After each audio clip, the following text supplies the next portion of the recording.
Di suatu malam yang tenang, Rina duduk di dalam angkutan umum yang berderit pelan menyusuri jalan berbatu. Ia adalah seorang bidan muda yang baru saja menyelesaikan masa pelatihannya di kota. Kali ini, ia menerima tugas pertamanya di sebuah desa terpencil bernama Kampung Kencana yang terletak jauh di pedalaman di antara perbukitan dan hutan yang lebat. Jalan menuju desa itu nyaris tak terlihat di peta, seperti menyembunyikan keberadaannya dari dunia luar. Semakin dalam angkutan itu masuk ke pedalaman, suasana terasa semakin hening. Lampu jalan tidak ada, hanya ada kerlap-kerlip bintang yang sesekali tertutup oleh dedaunan hutan yang menjulang tinggi. Di dalam perjalanan, sopir tua yang mengantarnya sempat melemparkan kalimat yang membuat Rina sedikit gelisah. "Eneng, hati-hati ya di Kampung Kencana. Bukan tempat sembarangan itu. Orang luar jarang betah lama-lama di sana." Rina mencoba tersenyum sopan meski hatinya sedikit terusik. Namun, semangatnya untuk membantu orang-orang yang membutuhkan lebih besar daripada rasa takutnya. "Tidak apa-apa, Pak. Saya sudah siap," jawabnya mantap, meski dalam hati ada sedikit keraguan. Ketika akhirnya tiba, Rina disambut oleh suasana desa yang sangat sepi. Hanya suara jangkrik dan gemerisik dedaunan yang terdengar. Ia menurunkan kopernya, memandangi desa yang gelap dengan rumah-rumah kayu kecil yang terlihat seperti bayangan di bawah sinar bulan. Rumah dinasnya berada di ujung desa, tepat di samping sebuah jalan setapak yang menuju hutan. Di depan rumah itu, seorang pria paruh baya yang memperkenalkan dirinya sebagai Pak Darto, kepala desa, menunggu dengan sebuah lampu minyak. "Selamat datang, Bu Bidan. Akhirnya ada yang mau tugas di desa ini lagi," katanya sambil tersenyum tipis, tetapi matanya tampak menyimpan kekhawatiran yang tak ia ungkapkan. Malam itu, Rina mencoba menata barang-barangnya di rumah dinasnya yang sederhana. Dindingnya terbuat dari kayu, dan lantainya sedikit berderit setiap kali ia melangkah. Ada sebuah kamar tidur kecil, dapur seadanya, dan ruang tamu dengan meja serta kursi tua. Meski rumah itu terlihat bersih, ada aroma lembab yang sulit hilang. Rina mencoba untuk tidak memikirkannya. Ia meyakinkan dirinya bahwa ini adalah tantangan awal yang akan membentuknya menjadi seorang bidan yang lebih tangguh. Namun, saat malam semakin larut, ia mulai merasa ada yang tidak biasa. Angin yang berhembus dari celah-celah dinding membuat suasana semakin dingin. Terdengar suara lolongan anjing dari kejauhan, panjang dan melengking, seakan memanggil sesuatu. Rina mencoba mengabaikannya, tapi kemudian terdengar bunyi seperti ketukan pelan di pintu belakang rumah. Ia mendadak terdiam. "Siapa malam-malam begini?" pikirnya. Ia berjalan perlahan ke arah pintu, tetapi saat ia mendekat, suara ketukan itu tiba-tiba berhenti. Ketika ia membuka pintu, tak ada siapapun di luar sana, hanya gelap yang pekat. Dengan perasaan was-was, ia menutup pintu itu kembali dan berusaha tidur. Namun, malam itu terasa sangat panjang. Keesokan harinya, saat matahari mulai menyapa desa, Rina berkeliling untuk memperkenalkan diri kepada warga. Sebagian besar warga terlihat ramah, meskipun ada beberapa yang tampak enggan berbicara lama dengannya. Ada yang hanya tersenyum tipis lalu pergi dengan terburu-buru, seolah takut jika terlalu lama berada di dekatnya. Rina tak terlalu memikirkan hal itu. Ia justru lebih fokus mempelajari lingkungan desa dan menanyakan kebutuhan kesehatan warga. Siang itu, Pak Darto datang ke rumah dinasnya dengan membawa sekantong bahan makanan sebagai ucapan selamat datang. "Bu Bidan, di sini tidak banyak yang bisa kami tawarkan, tapi semoga ini cukup untuk membantu selama beberapa hari pertama," ujarnya. Rina tersenyum hangat, berterima kasih atas perhatian warga desa. Saat mereka berbicara, Pak Darto sempat menatap serius ke arahnya dan memberikan peringatan. Bu, di sini memang desa kecil, tapi ada aturan tak tertulis yang harus dihormati. Kalau sudah malam, lebih baik jangan keluar rumah, apapun yang terjadi. Rina merasa penasaran dengan peringatan itu. Kenapa, Pak? Apakah ada bahaya? Tanyanya. Pak Darto hanya menghela napas panjang. Di sini banyak hal yang tidak terlihat. Bukan berarti mereka jahat, tapi lebih baik kita tidak mengganggu. Rina merasa sedikit merinding, tapi ia tidak ingin terlalu memikirkan hal-hal mistis. Baginya, tugasnya adalah membantu masyarakat, bukan memusingkan cerita-cerita yang mungkin hanya mitos belaka. Malam itu, setelah menjalani hari yang melelahkan, Rina berusaha tidur lebih awal. Ia mematikan lampu minyak di ruang tamu dan masuk ke kamar. Namun, sekitar pukul 11 malam, ia terbangun karena mendengar suara ketukan keras di pintu depan. Bukan angin, pasti seseorang, pikirnya. Dengan rasa penasaran bercampur gugup, ia mengenakan selendangnya dan berjalan ke arah pintu. Ketukan itu terus berlanjut, terdengar seperti seseorang yang sangat membutuhkan bantuan. Saat membuka pintu, ia mendapati seorang perempuan berdiri di sana. Perempuan itu mengenakan kebaya kuno berwarna krem yang terlihat sedikit lusuh. Rambutnya panjang terurai, dan wajahnya tampak pucat, seperti orang yang sangat lelah. "Bidan, tolonglah. Istri saya akan melahirkan, tapi kondisinya sangat lemah," ujar perempuan itu dengan suara lirih namun mendesak. Rina sedikit terkejut mendengar perempuan itu menyebut istri saya, tapi ia mengabaikannya, berpikir mungkin ini hanya salah ucap karena panik. Perasaan tanggung jawab mengalahkan rasa takut yang sempat muncul. Tanpa berpikir panjang, Rina mengambil perlengkapan medisnya, mengenakan jaket tebal, dan mengikuti perempuan itu yang sudah berjalan lebih dulu menuju jalan setapak di hutan. Kenapa harus lewat hutan? Batinnya. Namun, ia tidak punya banyak pilihan. Langkah kaki mereka bergema di jalan setapak yang sunyi.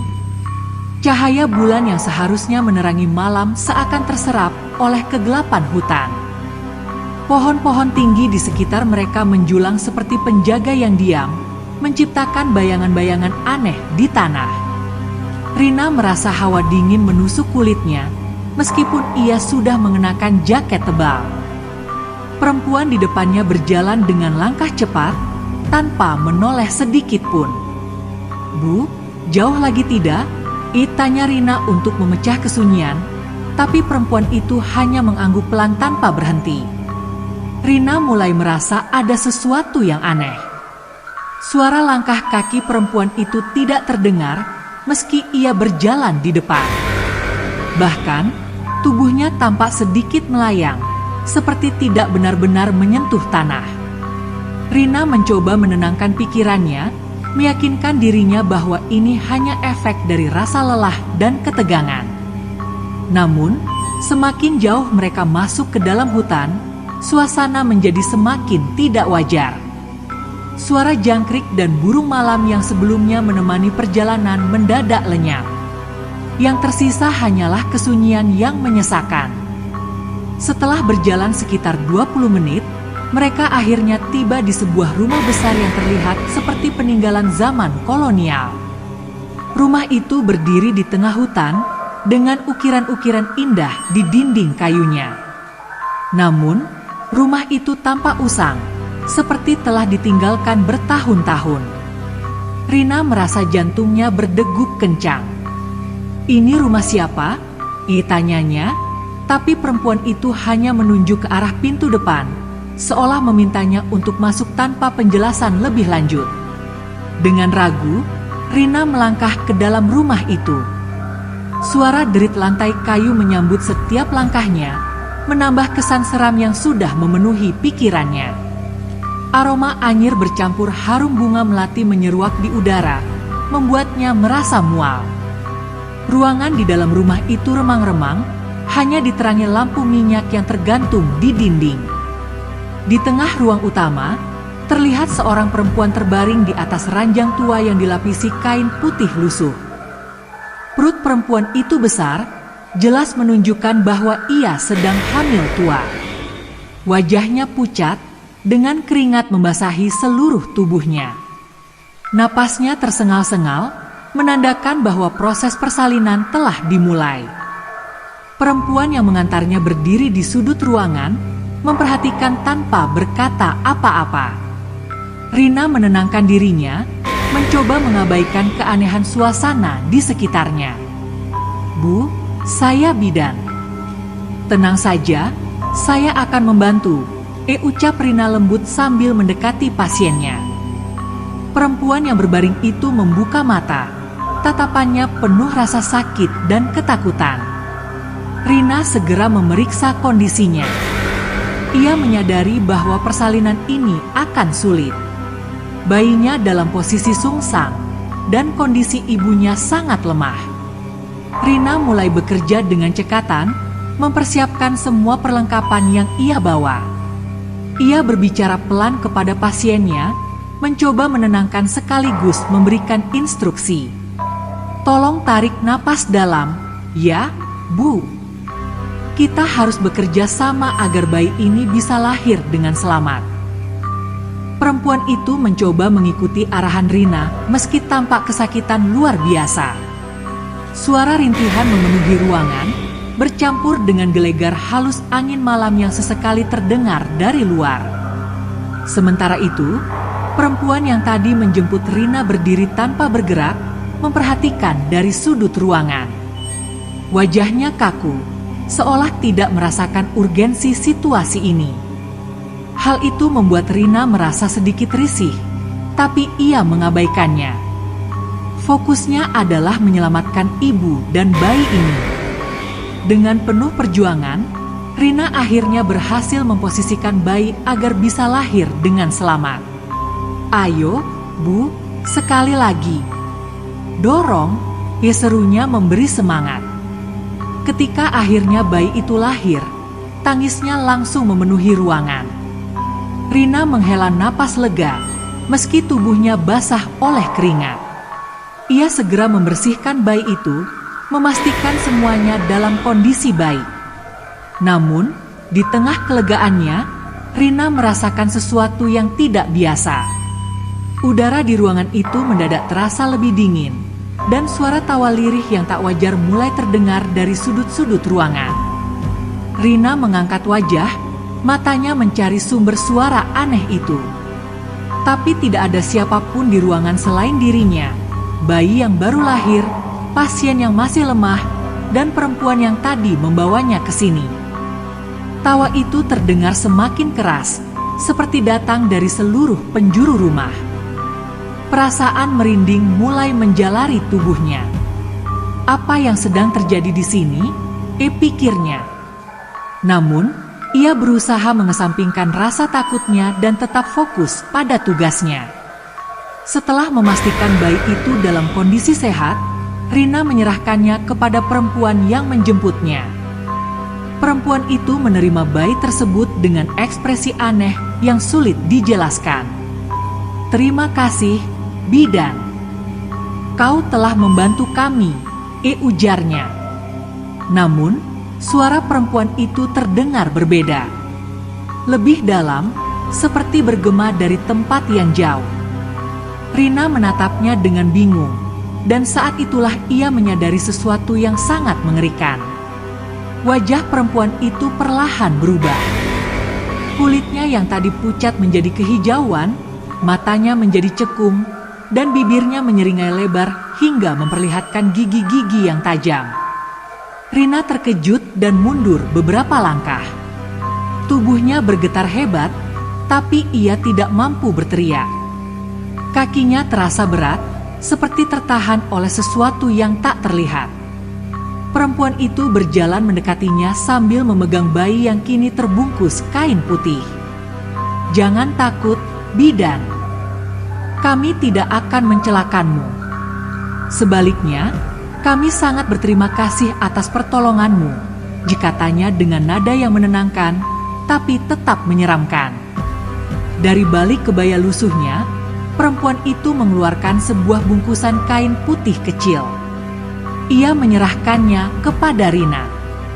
"Ini untukmu, sebagai imbalan atas jasamu malam ini," ujarnya. Meski merasa takut, Rina menerima bungkusan itu dengan tangan gemetar. "Aku ingin pulang," ucapnya lirih, hampir seperti bisikan. Perempuan itu tersenyum, dan tiba-tiba semua menjadi gelap. Ketika Rina membuka matanya, ia sudah berada di depan rumah dinasnya. Udara pagi yang dingin menyambutnya, dan suara ayam berkokok terdengar dari kejauhan. Ia duduk terdiam di atas tanah, mencoba memahami apa yang baru saja terjadi. Apakah itu mimpi? Pikirnya. Tapi ketika ia menunduk, ia melihat bungkusan kain putih yang tadi diberikan oleh perempuan itu masih ada di tangannya. Ia membuka bungkusan itu dengan hati-hati, dan di dalamnya terdapat sebuah kalung emas tua yang berkilauan. Kalung itu terlihat sangat indah, seperti barang antik yang memiliki nilai sejarah tinggi. Namun, keberadaannya justru membuat Rina merasa semakin bingung. Ia tidak tahu apakah harus menyimpan atau membuangnya. Segala hal yang ia alami di malam itu terasa nyata, meski di sisi lain sangat sulit dijelaskan dengan logika. Dengan perasaan campur aduk, Rina masuk rumahnya, masih memegang bungkusan itu. Ia tahu, apapun yang terjadi malam itu, hidupnya tidak akan pernah sama lagi. Pagi itu, Rina duduk di meja kecil rumah dinasnya sambil menatap bungkusan kain putih yang kini berisi kalung emas antik. Kilauan kalung itu terlihat begitu memikat, tapi ada sesuatu yang membuatnya enggan menyentuhnya terlalu lama. Apa maksudnya semua ini? Apakah mereka benar-benar manusia? Pikirnya. Ingatan tentang malam tadi masih jelas. Setiap detil keanehan dan suara tawa yang mengganggu terus membayanginya. Ia mencoba mencari jawaban dengan logika, tetapi tidak ada penjelasan yang memadai. Hari itu, ia memutuskan untuk menemui Pak Darto. Kepala desa itu adalah satu-satunya orang yang ia percaya dapat memberikan penjelasan. Dengan membawa bungkusan itu, ia berjalan ke rumah Pak Darto yang tidak jauh dari balai desa.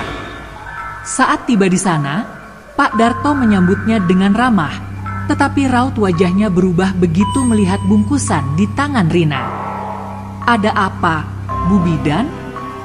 Kenapa wajah Anda pucat sekali?" tanyanya dengan nada khawatir. Rina menceritakan semua yang terjadi, dari ketukan di malam hari hingga rumah tua di tengah hutan. Pak Darto mendengarkan dengan serius, sesekali menghela napas panjang. Setelah Rina selesai bercerita, Pak Darto diam sejenak, seperti sedang memilih kata-kata yang tepat. "Bu Bidan, sepertinya Anda sudah bertemu dengan mereka," katanya perlahan. Rina mengerutkan kening. "Mereka? Siapa yang Anda maksud, Pak?" tanyanya bingung. Pak Darto menjelaskan bahwa Kampung Kencana memang terkenal dengan kisah-kisah mistisnya. Menurut cerita turun-temurun, ada penghuni lain di desa itu, makhluk dari dunia gaib yang hidup berdampingan dengan manusia. Mereka jarang mengganggu, tetapi kadang-kadang meminta bantuan manusia untuk keperluan yang tidak bisa mereka selesaikan sendiri. Biasanya, mereka hanya meminta pertolongan dari orang yang mereka anggap memiliki hati bersih dan niat tulus, lanjut Pak Darto. Rina merasa bulu kuduknya meremang. "Tapi kenapa saya, Pak? Dan apa maksudnya dengan pemberian ini?" tanyanya sambil menunjukkan kalung emas itu. Pak Darto menatap kalung itu dengan serius. "Itu imbalan mereka. Mereka tidak pernah meminta bantuan tanpa memberikan sesuatu sebagai tanda terima kasih. Tapi, Bu, saya sarankan untuk tidak menggunakan barang ini. Simpan saja, jangan dibuang atau dijual, karena itu bisa membawa hal yang tidak diinginkan. Cerita tentang kejadian malam itu ternyata dengan cepat menyebar di kalangan warga desa. Beberapa warga yang sebelumnya hanya tersenyum kaku kepada Rina kini terlihat lebih ramah, meski ada pula yang menjauh, seolah takut terlibat lebih jauh dengannya. Itu pasti Bu Bidan yang dipilih sama penghuni hutan, bisik seorang ibu kepada temannya di pasar kecil desa. Rina mendengar beberapa potongan pembicaraan seperti itu saat ia berkeliling desa, dan ini membuatnya merasa semakin tidak nyaman.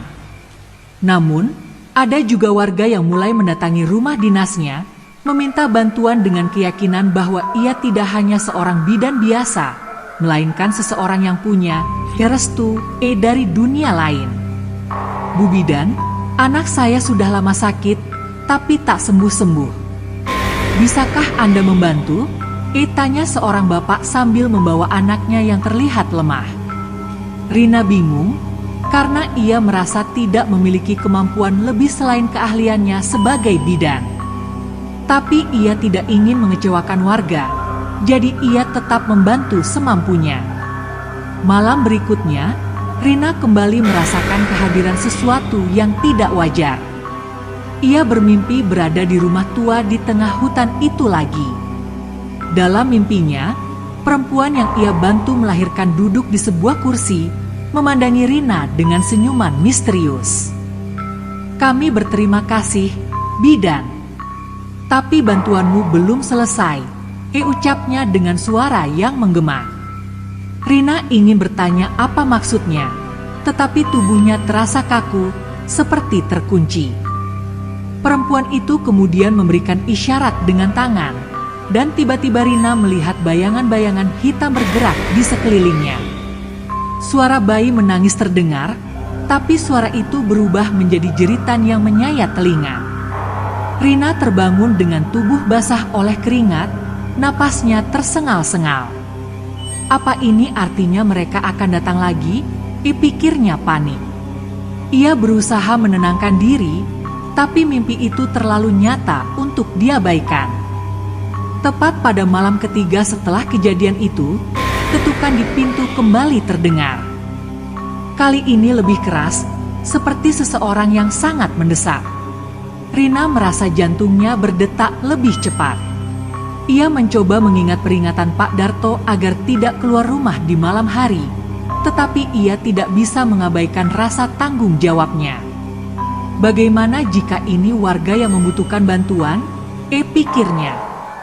Dengan tangan gemetar, Rina membuka pintu.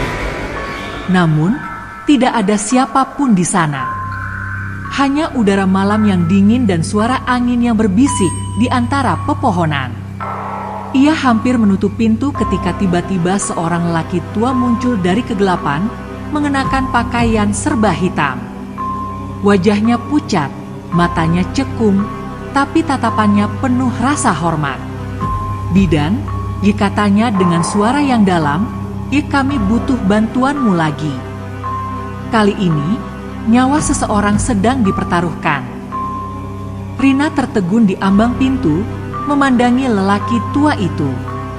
Ada sesuatu tentang tatapannya yang membuatnya merasa tidak berdaya untuk menolak. Apa yang terjadi? Siapa yang membutuhkan bantuan saya? Tanyanya dengan suara gemetar. Lelaki itu tidak segera menjawab. Sebaliknya, ia memberikan isyarat agar Rina mengikutinya. Saya tidak bisa menjelaskan di sini. Waktunya sangat mendesak, katanya singkat. Meski rasa takut kembali menjalari tubuhnya, naluri Rina sebagai seorang bidan mengalahkan semuanya. Ia mengambil tas medisnya dan mengikuti lelaki tua itu keluar. Malam itu terasa lebih dingin dari biasanya, dan langit tampak gelap pekat tanpa bintang. Sepanjang perjalanan, mereka tidak berbicara. Hanya suara langkah kaki mereka yang terdengar, mengiringi jalan setapak yang terasa semakin dalam menuju hutan. Rina mencoba mengingat jalan yang mereka lalui, tetapi semuanya terasa asing. Setelah berjalan selama hampir setengah jam, mereka tiba di sebuah rumah tua yang tampak mirip dengan yang pernah didatangi Rina sebelumnya. Namun, ada perbedaan mencolok kali ini. Rumah itu tampak lebih besar, dengan dinding yang terbuat dari batu dan cahaya lampu minyak yang menyala terang di setiap sudut. Suasana rumah itu terasa lebih hidup, tetapi tidak mengurangi kesan mistis yang menyelimutinya. Lelaki tua itu mengetuk pintu 3 kali, dan pintu terbuka dengan sendirinya. Di dalam rumah, Rina melihat seorang lelaki muda terbaring di atas ranjang dengan tubuh menggigil hebat. Wajahnya pucat, dan napasnya terdengar berat. Di sampingnya, seorang perempuan paruh baya menangis terisak-isak sambil memegang tangan lelaki itu. "Bidan, tolonglah dia. Dia anakku." Nyawanya di ujung tanduk, pinta perempuan itu dengan suara penuh harap. Rina segera memeriksa pasiennya. Lelaki itu mengalami demam tinggi dan gejala yang tidak biasa. Tubuhnya panas seperti terbakar, tetapi kakinya dingin seperti es. Dengan keterbatasan alat medis yang ia bawa, Rina mencoba memberikan pertolongan terbaik yang ia bisa. Namun, semakin lama ia merawat lelaki itu, semakin ia merasa bahwa penyakit ini bukanlah sesuatu yang bisa dijelaskan secara medis. Sambil merawat pasiennya, Rina mulai mendengar suara-suara aneh di luar rumah. Seperti ada orang-orang yang berbisik, memanggil-manggil namanya dari kejauhan. "Bidan, Bidan." Suara itu terdengar lirih, tetapi terus berulang. Ia mencoba mengabaikannya dan tetap fokus pada tugasnya. Namun, suara itu semakin keras, seperti berada di belakang telinganya. Rina menoleh ke arah jendela, dan untuk sesaat ia melihat bayangan hitam melintas cepat. Rina merasa panik, tetapi perempuan paruh baya itu tiba-tiba menyentuh lengannya. "Jangan takut, Bidan. Mereka hanya ingin memastikan bahwa anak saya mendapatkan pertolongan," katanya, seolah mengetahui apa yang dirasakan Rina. Kata-kata itu justru membuat bulu kuduknya meremang. Ia merasa seperti terjebak dalam situasi yang tidak ia pahami sepenuhnya. Namun, ia tidak punya pilihan selain melanjutkan pekerjaannya. Setelah berjam-jam berjuang, kondisi lelaki itu perlahan membaik. Demamnya mulai turun, dan napasnya kembali stabil. Rina merasa lega, meski tubuhnya terasa sangat lelah. Perempuan paruh baya itu berulang kali mengucapkan terima kasih dengan mata yang basah oleh air mata. "Kebaikanmu tidak akan pernah kami lupakan," katanya sambil menggenggam tangan Rina dengan erat. Lelaki tua yang membawanya ke sini kemudian muncul dari balik pintu. Ia mengangguk kepada Rina dengan ekspresi puas. "Kau telah melakukan tugasmu dengan sangat baik, Bidan. Kami sangat berterima kasih," katanya. Lelaki itu kemudian memberikan sebuah kotak kecil yang terbuat dari kayu jati. "Ini adalah hadiah dari kami. Jangan buka kotak ini sampai kau benar-benar membutuhkannya," tambahnya dengan suara yang tegas. Rina menerima kotak itu dengan perasaan campur aduk. Ketika semuanya selesai, lelaki tua itu kembali mengantar Rina pulang. Perjalanan pulang terasa lebih cepat, tetapi tetap sunyi. Ketika Rina sampai di depan rumah dinasnya, ia menoleh untuk mengucapkan terima kasih. Namun, lelaki tua itu sudah menghilang, seolah-olah ditelan oleh gelapnya malam. Rina masuk ke rumahnya dengan langkah gontai, tubuhnya terasa lelah luar biasa. Ia meletakkan kotak kayu pemberian tadi di atas meja, menatapnya dengan perasaan ragu. Apa sebenarnya yang terjadi malam ini? Pikirnya. Semua yang ia alami terasa seperti mimpi, tetapi kotak kayu itu adalah bukti nyata bahwa semuanya benar-benar terjadi. Rina memutuskan untuk tidak membuka kotak itu, seperti yang diperintahkan lelaki tua tersebut. Namun, ia tidak bisa menghilangkan perasaan bahwa kota itu menyimpan sesuatu yang jauh lebih besar dari yang ia bayangkan. Hari-hari berlalu sejak malam itu, tetapi perasaan ganjil tidak pernah benar-benar meninggalkan Rina. Setiap kali ia memandangi kotak kayu di atas mejanya, hatinya berdebar-debar tanpa alasan yang jelas.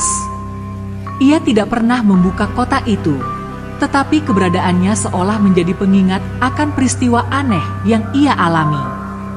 Rina mencoba kembali fokus pada pekerjaannya sebagai bidan, membantu kelahiran bayi dan merawat kesehatan warga desa, tetapi semua terasa berbeda. Warga desa, yang sebelumnya hanya menghormatinya sebagai bidan, kini memperlakukannya dengan rasa segan yang lebih dalam. Beberapa bahkan mulai menganggap Rina sebagai penolong dari dua dunia. Hal ini membuat Rina merasa tidak nyaman, tetapi ia tidak tahu bagaimana cara menghentikan rumor tersebut. Setiap kali ia mencoba melupakan semuanya, selalu ada peristiwa kecil yang mengingatkannya kembali. Entah itu mimpi aneh, suara-suara di malam hari, atau sekadar bisikan angin yang terasa seperti memanggil namanya. Suatu sore, ketika Rina sedang membersihkan ruang kerja di rumah dinasnya, seorang nenek tua datang mengetuk pintu. Nenek itu mengenakan pakaian lusuh dan membawa tongkat kayu, tetapi matanya memancarkan kehangatan. "Bidan, saya ingin berbicara sebentar," katanya dengan suara lembut. Rina mempersilakannya masuk dan menyiapkan segelas air untuknya. Nenek itu duduk dengan tenang, memandangi Rina seolah sedang menilai sesuatu. "Kau telah melewati ujian besar, Nak," katanya tanpa basa-basi. Rina terkejut, tetapi ia tidak berkata apa-apa. Nenek itu melanjutkan, tidak semua orang bisa menghadapi mereka dan kembali dengan selamat. Kau istimewa, dan mereka tahu itu. Rina mengerutkan kening. "Siapa yang Anda maksud, Nek?" tanyanya pelan. Nenek itu hanya tersenyum tipis. "Kau sudah tahu jawabannya. Tapi ingatlah, apapun yang mereka berikan padamu, itu bukan tanpa alasan. Suatu hari nanti, kau akan mengerti mengapa mereka memilihmu." Setelah berkata demikian, nenek itu bangkit dan pergi, meninggalkan Rina dengan lebih banyak pertanyaan daripada jawaban. Seminggu setelah kunjungan nenek misterius itu, rasa penasaran Rina terhadap kotak kayu semakin besar. Malam itu, saat hujan deras mengguyur desa, ia memutuskan untuk membuka kotak tersebut. Dengan tangan gemetar, ia membuka penutup kotaknya perlahan. Di dalamnya, ia menemukan segulung kertas tua dan sebuah benda kecil yang tampak seperti jimat. Rina membuka gulungan kertas itu dan menemukan tulisan tangan dalam bahasa yang tidak ia kenali. Tulisan itu terlihat kuno, dengan simbol-simbol yang tampak asing. Namun, di ujung gulungan itu ada sebuah kalimat dalam bahasa yang ia pahami. "Gunakan ini hanya ketika nyawamu benar-benar dalam bahaya." Kalimat itu membuat Rina semakin bingung, tetapi ia menyimpan kertas dan jimat itu dengan hati-hati. Ia merasa, meskipun tidak sepenuhnya memahami, benda-benda itu akan memainkan peran penting di masa depan. Beberapa bulan kemudian, Rina mulai merasakan perubahan di desa. Warga sering melaporkan kejadian aneh, seperti suara tangisan bayi di tengah malam yang tidak diketahui asalnya, atau bayangan-bayangan yang melintas di tepi hutan. Rina sendiri sering merasa seperti diawasi, terutama ketika berjalan sendirian. Puncaknya terjadi pada suatu malam, ketika seorang warga datang ke rumahnya dengan wajah ketakutan. "Bidan, tolong bantu kami. Anak saya hilang di hutan," teriak pria itu. Rina tidak bisa mengabaikan permintaan tersebut, meskipun ia tahu risiko yang mungkin akan dihadapinya. Dengan membawa senter dan beberapa peralatan sederhana, ia bergabung dengan warga lain untuk mencari anak yang hilang. Saat mereka mendekati tepi hutan, Rina merasakan hawa dingin yang menusuk tulang. Ia memegang erat tas kecil yang berisi jimat dari kotak kayu itu. Entah kenapa, ia merasa bahwa benda itu mungkin akan membantunya malam ini. Di tengah pencarian, Rina mendengar suara lembut memanggil namanya dari dalam hutan. Suara itu mirip dengan yang pernah ia dengar sebelumnya, tetapi kali ini lebih jelas. "Bidan, kami menunggumu." Suara itu membuat Rina merinding, tetapi ia tahu bahwa ia harus terus maju. Dengan keberanian yang tersisa, ia melangkah lebih dalam ke hutan, meninggalkan kerumunan warga. Di sebuah area yang tampak seperti tempat pertemuan kuno, ia menemukan anak yang hilang sedang tertidur di atas batu besar. Anak itu tampak sehat, meskipun tidak sadarkan diri. Namun, di sekelilingnya ada bayangan-bayangan yang bergerak, seolah menunggu sesuatu. Rina mengeluarkan jimat dari tasnya dan memegangnya erat. "Jika ini yang kalian inginkan, maka ambillah aku. Tapi biarkan anak ini pergi," katanya dengan suara bergetar. Tiba-tiba, jimat di tangannya bersinar terang, dan bayangan-bayangan itu menghilang dalam sekejap. Anak itu terbangun dengan sendirinya, memandang Rina dengan bingung. Rina membawa anak itu kembali ke desa, tetapi kejadian malam itu membuatnya sadar bahwa ia tidak lagi hanya seorang bidan biasa. Ia telah menjadi bagian dari sesuatu yang jauh lebih besar, sesuatu yang akan terus menguji keberanian dan ketulusannya.